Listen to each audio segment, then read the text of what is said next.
부자들이 들려주는 돈과 투자의 비밀. 부자 아빠, 가난한 아빠. 제2부 부자들은 돈을 위해 일을 하지 않는다. 부자들에게서 배우는 6가지 교훈 중 세 번째 교훈. 129페이지부터 읽습니다. 현재 우리의 교육제도는 젊은이들이 학문적인 기술을 익혀서 좋은 직업을 얻도록 하는 데만 중점을 두고 있다. 그들의 삶은 기본적으로 임금에 의존해서 이루어지게 된다.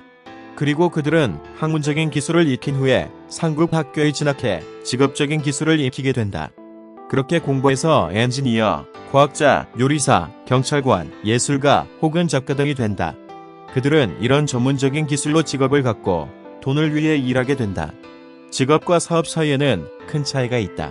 나는 종종 사람들에게 이렇게 묻는다. 당신은 무슨 사업을 하고 계시나요? 그러면 사람들에게 이렇게 대답한다. 아, 나는 은행가입니다. 그 대답에 나는 그러면 은행을 갖고 있느냐고 묻는다. 내 질문의 대개는 이렇게 대답한다. 아니요, 나는 거기서 일해요. 그렇게 답하는 사람들은 직업과 사업을 혼동한 것이다. 그들의 직업은 은행가이겠지만 그것이 그들의 사업이라고 할 수는 없다. 레이 크록은 자신의 직업과 사업의 차이를 분명하게 얘기했다. 그의 직업과 사업의 차이를 분명하게 얘기했다. 그의 직업은 늘 같은 것이었다. 그는 판매원이었다. 한때 그는 밀크쉐이크를 만드는 믹서를 팔았다. 그리고 얼마 후에 햄버거 체인점을 팔기 시작했다. 하지만 그의 직업은 햄버거 체인점을 파는 것이었어도 그의 사업은 수입을 만드는 부동산의 축적이었다. 학교 교육의 문제는 우리가 종종 공부한 대로 된다는 것이다. 그래서 우리가 가령 요리를 공부하면 요리사가 되고, 법률을 공부하면 변호사가 되고, 자동차 수리를 공부하면 자동차 수리공이 된다. 우리가 공부하는 대로 된다는 것의 문제는 너무 많은 사람들이 자기 사업을 하지 못한다는 것이다. 그들은 평생 누군가의 사업을 해주면서 그 사람을 부자로 만든다. 경제적으로 안정을 찾으려면 자기 사업을 해야 한다. 자기 사업은 수입이 아닌 자산을 중심으로 움직인다. 이미 얘기했듯이 부자의 첫 번째 비결은 자산과 부채의 차이를 알고 자산을 사는 것이다. 부자들은 자산에 맞추고, 그렇지 않은 사람들은 수입에만 초점을 맞춘다. 그래서 우리는 이런 얘기를 듣는다.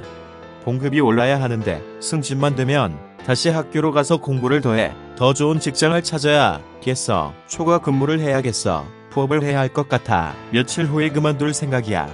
보수가 더 많은 자리를 찾았어 등. 어느 면에서 이런 것은 좋은 생각일 수도 있다. 하지만 레이 크록의 말에 의하면 당신은 여전히 자기 사업을 하지 않고 있다.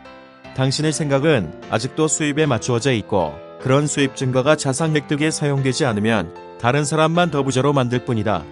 대다수의 가난한 사람들과 중산층 사람들이 금전적으로 보수적인 이유는, 그러니까 나로서는 그런 위험성을 감수할 수 없어 라고 말하는 이유는 그들에게 재정적 기반이 전혀 없기 때문이다.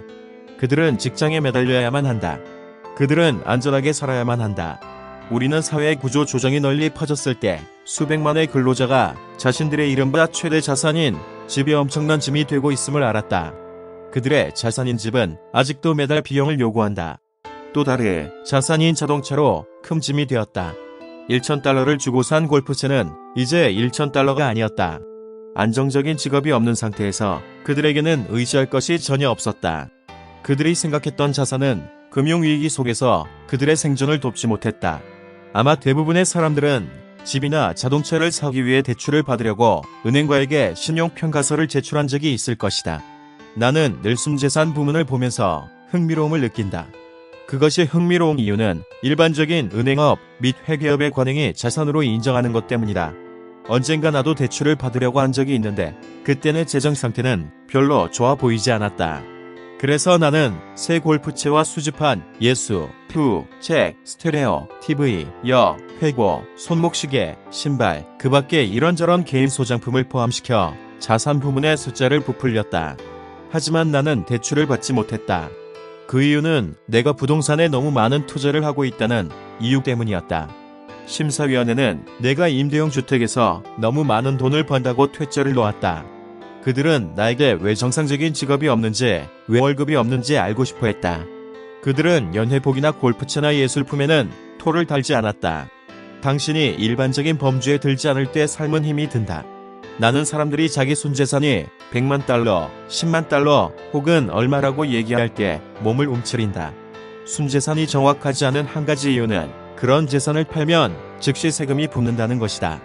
그래서 많은 사람들이 수입이 떨어질 때 심각한 재정적 문제에 처하게 된다. 그들은 현금을 얻기 위해 자산을 판다. 먼저 그들의 개인적 자산은 대개 대차 대조표에 올라있는 액수보다 훨씬 더 적은 액수에 팔린다. 혹은 그런 자산을 팔아서 소득이 발생했을 때 그 소득에 대해 세금이 붙는다. 그래서 이번에도 정부가 자기 몫을 먼저 챙기고 그 결과 사람들이 빚을 갚을 현금은 줄어든다. 이런 이유로 나는 순재산이 생각보다 많은 것이 아니라고 얘기한다. 129페이지부터 131페이지까지 읽어드렸습니다. 강남부자 따라잡기 R&D 재테크 투자연구소 제공. 감사합니다.